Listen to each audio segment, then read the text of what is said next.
আজ সকাল 8:20 নাগাদ পশ্চিমবঙ্গের প্রাক্তন মুখ্যমন্ত্রী এবং কমিউনিস্ট পার্টির বর্ষীয়ান নেতা শ্রী বুদ্ধদেব ভট্টাচার্য পরলোক গমন করেছেন।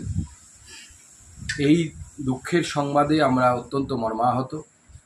তার শোকসন্তপ্ত পরিবারকে আমার তরফ থেকে, আমার পার্টির তরফ থেকে আমি সমবেদনা জানাই। মাননীয় বুদ্ধদেব ভট্টাচার্য পশ্চিমবঙ্গের অন্যতম জনপ্রিয় রাজনীতিবিদ ছিলেন। মতাদর্শগতভাবে ভিন্ন মেরুর লোক হলেও ব্যক্তিগতভাবে ওনাকে আমি অত্যন্ত সম্মান করতাম। তার ঈশ্বরের কাছে প্রার্থনা করি তার আত্মার সদ্গতি হোক এবং তার পরিবারকে এই দুঃখের সময়ে, এই কষ্টের সময়ে ঈশ্বর যেন শক্তি প্রদান করে এবং পরিবারের প্রতি আমি আবার আমার সমবেদনা জানাই। দীর্ঘদিন ধরে বাম জমানায় বাম শাসনের বিরোধিতা করে আমরা রাজনীতি করেছি। আমি কংগ্রেসের এমএলএ পদে দাঁড়িয়েছিলাম, হেরেছি, কখনো জিতেছি, লোকসভায় জিতেছি। তো স্বাভাবিকভাবেই প্রতি মুহূর্তে বাম ঘরানার রাজনীতির বিরোধিতা করেই আমাকে এগোতে হয়েছে। বিরোধিতা করা মানে সেখানে সংঘাত, সেখানে প্রতিবাদ, সেখানটায় সমালোচনা করেছি। আমি বিধানসভায় 3 বছর এমএলএ ছিলাম পশ্চিমবঙ্গে, এই বাম আমলে। সেখানেও বিরোধিতা করেছি। তখন যদি জ্যোতিবাবু ছিল, তখনও বুদ্ধ পুলিশ মন্ত্রী ছিলেন, বিরোধিতা করেছি। সব শেষে, দিনের শেষে কিন্তু একটা কথা আমাকে স্বীকার করতে হবে, যেটা না স্বীকার করলে অন্যায় হবে।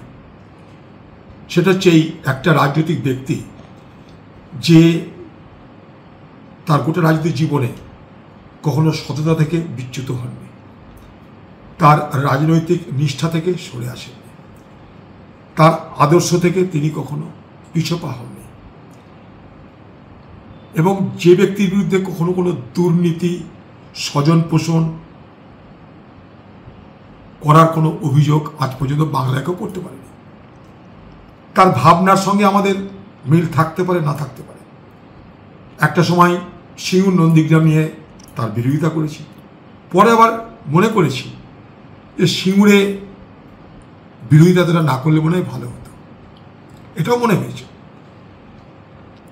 শেষ আমার সঙ্গে 2016 সালে পার্ক সার্কাস ময়দানে দেখা হয়েছিল। আমি ছিলাম, বুদ্ধও ছিলেন, রাহুল গান্ধী ছিলেন।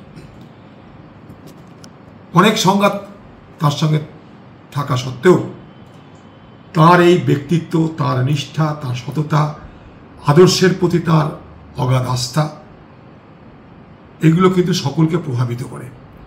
আজকে যখন বাংলায় দুর্নীতি আর রাজনীতি একে অপরের পরিপূরক হয়ে গেছে, তখন নিঃসন্দেহে একথা বলা যেতে পারে যে ভবিষ্যৎ প্রজন্ম এবং ভবিষ্যতের রাজনৈতিক ব্যক্তিরাও বুদ্ধ অন্তত এই চরিত্রটা তারা যদি গ্রহণ করতে পারে, রপ্ত করতে পারে, বাংলা বাঁচবে বলেই মনে করি। রাজনীতির বিরোধিতা থাকবে, প্রতিবাদ থাকবে, সব কিছু মানব, তাহলে বিরোধিতা কিসের জন্য?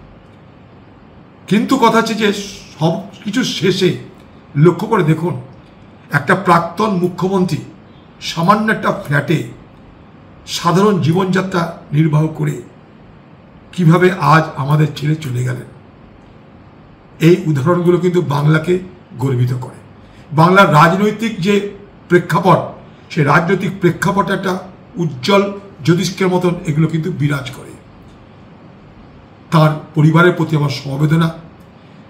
তিনি কমিউনিস্ট মতাদর্শে বিশ্বাস করতেন, তাই জানি না ভগবান বা আল্লাহ তাদের কাছে কোনো গুরুত্ব পেত কিনা, কিন্তু আমি ভগবানের কাছে, মহান আল্লাহ তাআলার কাছে তার জন্য আশীর্বাদ চাইব, দুয়া চাইব, তিনি যেন স্বর্গলাভ করে, তিনি যেন জান্নাত লাভ করেন।